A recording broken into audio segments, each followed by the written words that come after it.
राधा वल्लभ श्री हरिवंश श्री हितम वंदे श्री राधा वल्लभ जयती। आप सभी का स्वागत है इस वीडियो में। तो ये वीडियो बहुत ही ज़्यादा स्पेशल है क्योंकि इस वीडियो में हम बात करेंगे हमारे पूज्य श्री गुरुदेव भगवान जी के जन्मोत्सव के बारे में, जो कि इस साल 30 मार्च को है और पिछले साल मतलब 2024 में 9 अप्रैल को हुआ था। मतलब ये अंग्रेजी डेट में नहीं होता है, ठीक है। ये होता है आपका जब नया साल शुरू होता है, जैसे कि 2041 चल रहा था, मतलब 2041 चल रहा था हमारे हिंदू कैलेंडर के अकॉर्डिंग, और अभी 2041 मतलब 2041 ख़त्म होकर 2042 आने वाला है 30 मार्च को। तो इसी दिन चैत्र शुक्ल पक्ष में, चैत्र मास के जो शुक्ल पक्ष का प्रथम तिथि के दिन ही हमारे श्री गुरुदेव जी भगवान का जन्मोत्सव मनाया जाता है। तो हम घर में कैसे मनाएं, क्या कर सकते हैं, क्योंकि श्री गुरुदेव जी भगवान हमारे लिए सब कुछ है और उनका जन्मोत्सव मनाना तो बनता ही है। तो ये जो श्री गुरुदेव जी का जो जन्मोत्सव मनाया जाता है, ये श्री गुरुदेव जी के शरीर का जन्मोत्सव नहीं है, ये श्री गुरुदेव जी के ही श्रीमुख से सुना है हमने। और बिल्कुल हमारा इस शरीर का तो कितनी बार, लाखों करोड़ों बार जन्म हो चुका है, लेकिन वो उनका मतलब उन शरीर का जन्मोत्सव मनाने का क्या ही है। हमें अगर जन्मोत्सव मनाना ही है तो उस दिन का मनाना चाहिए जिस दिन हमें भगवत प्राप्ति का जन्म मिला है, मतलब श्री गुरुदेव जी से दीक्षा मिला है। तो हमारे पूज्य श्री गुरुदेव भगवान जी को इसी दिन उनके श्री गुरुदेव भगवान जी से दीक्षा प्राप्त हुई थी, निज मंत्र प्राप्त हुई थी। उनको निकुंज में प्रवेश मिलने का, जो कह सकते हो आपको क्या बोलूं, टिकट वो उनको मिल गया था। तो इसीलिए श्री गुरुदेव जी भगवान इसी दिन को अपना जन्मोत्सव पालन करते हैं, अपना जन्मदिन मानते हैं।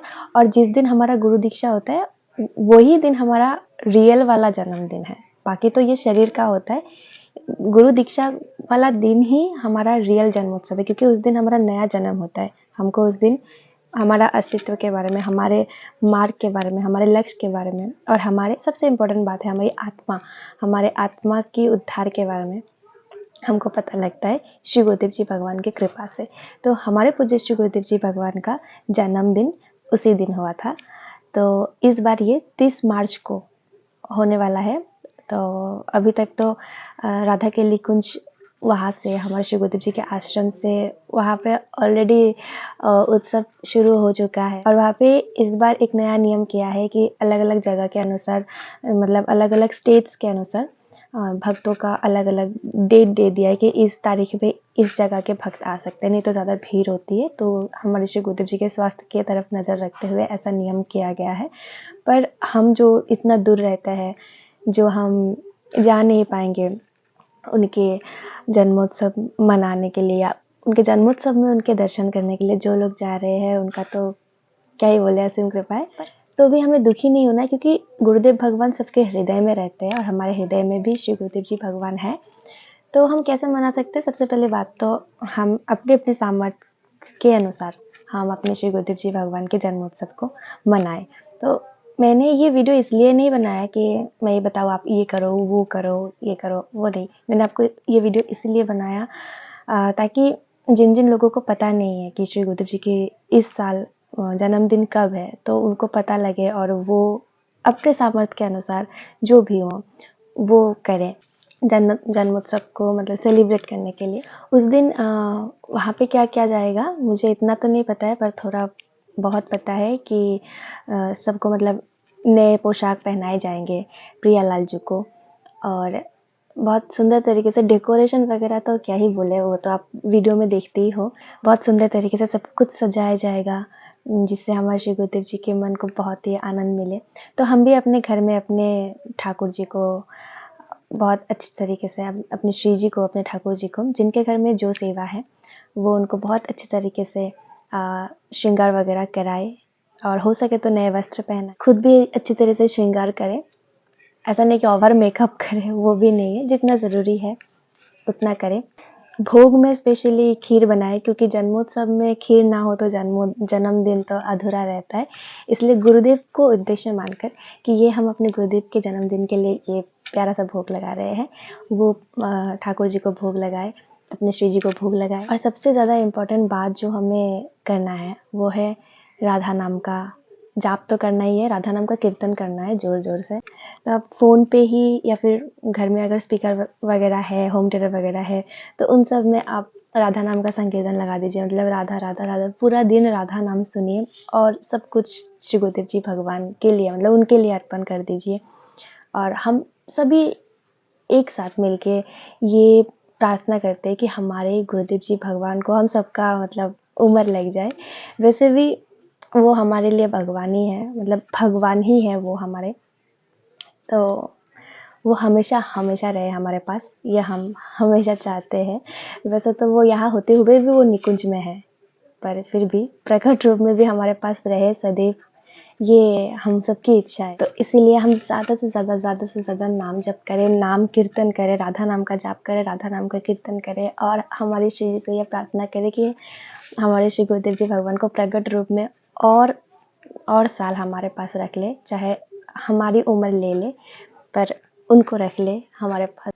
स्पेशली हमें जो करना है गुरुदेव जी के जन्मदिन में वो है नाम जप, क्योंकि श्री गुरुदेव जी हर एक वीडियो में हर मतलब सब कुछ में एक चीज़ तो बोलते ही है कि कुछ करो या ना करो नाम जप करना ही है।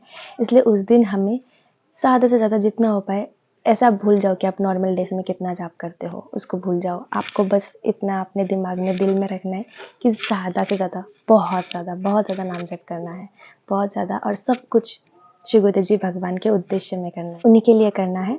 और अगर आप दीक्षा के नियम लिया है आपने या फिर दीक्षा का नियम आप कर रहे हो तो वो सारा नियम अच्छे से करिए। और अगर आप दीक्षा के नियम नहीं कर रहे हो तो भी श्री गुरुदेव जी के जन्मदिन में तो एटलीस्ट आप सारा का सारा दीक्षा का नियम कर लीजिए।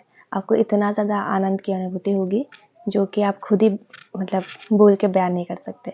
और सत्संग ज़रूर से सुनिए। बस गुरुदेव के साथ उस दिन मतलब बाहरी चिंता या कुछ अलग अलग चिंताएं आती रहती है हमारे मन में दिमाग में, तो वो सब छोड़ के वो एक दिन केवल गुरुदेव के नाम कर दीजिए। पूरा एक दिन केवल गुरुदेव के नाम कर दीजिए, पूरा दिन गुरुदेव जी के साथ बिताइए। ऐसे हम दूर रहते हुए भी, क्योंकि हम तो पास अभी प्रकट रूप से जा नहीं सकते क्योंकि हम दूर हैं, तो दूर रहते हुए भी हमको ये एहसास ही नहीं होगा कि हम श्री गुरुदेव जी भगवान से दूर है, अगर हम ऐसे कनेक्टेड रहे हमेशा। और श्री गुरुदेव जी भगवान हम सबके हृदय में विराजमान है, तो बिल्कुल कनेक्टेड तो हो ही चुके हैं ऑलरेडी। तो वो पूरा का पूरा एक दिन उनको समर्पण कर देना है, उनके लिए वो एक दिन हमें जीना है। तो हम उनके शिष्य होने के मतलब योग्य तो हम है ही नहीं, पर फिर भी इतना तो हम कर सकते हैं ना उनके लिए। मतलब हम उनके योग्य नहीं है लेकिन वो तो हमारे गुरु है ना, हम जैसे भी हैं हम उनके हैं।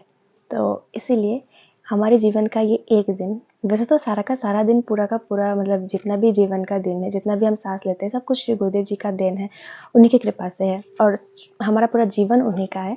लेकिन फिर भी वो स्पेशल एक दिन उनके जन्मोत्सव के दिन हमें पूरा का पूरा दिन उन्हीं में ध्यान लगाना है।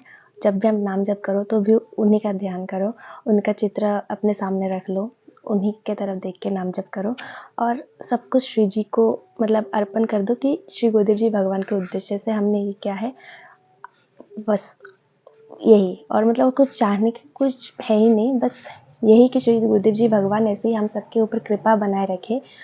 और हमारे पास, मैं दिल से तो यही चाहती हूँ कि श्री गुरुदेव जी भगवान हमारे पास प्रकट रूप में और बहुत सालों तक रहे और उनको कोई कष्ट ना हो। ये भी एक बात है कि उनको कोई कष्ट ना हो, उनके सारे कष्ट हमारे सारे सुख उनके हो जाए, हमारा जीवन सफल हो जाएगा। श्री जी से यही प्रार्थना है और आशा है कि आप सब भी यही चाहते हो, तभी ये वीडियो देख रहे हो। तो गुरुदेव जी के जन्मदिन ज़रूर से मनाना धूमधाम से, ऐसे ही मतलब अपने सामर्थ्य के अनुसार। पर जो करना है कि नया पोशाक पहना देना, अगर है आपके पास, नहीं तो पुराना भी पहना सकते हो। हाँ, येलो कलर का पहना देना क्योंकि श्री गुरुदेव जी को येलो कलर बहुत पसंद है, वो पहना सकते हो। आप खुद भी येलो कलर का पहन लेना श्री गुरुदेव जी के लिए और नाम जप करना और खीर का भोग लगाना अगर हो सके तो। बस बाकी इम्पोर्टेंट तो नाम जप है, नाम जप तो हर कोई कर सकता है, ये तो किसी का सामर्थ्य असामर्थ्य की बात नहीं, क्योंकि नाम जप तो हर कोई कर ही सकता है। इसलिए नाम जप करिए और श्री गुरुदेव जी के लिए प्रार्थना करिए कि उनका स्वास्थ्य हमेशा ठीक रहे, वो ठीक रहे, वो खुश रहे और अपने प्रियालाल जी के पास हमेशा हमेशा हमारे श्री गुरुदेव भगवान रहे और हमको भी बुला ले। चलिए मिलते हैं अगले वीडियो में। राधा वल्लभ श्री हरिवंश।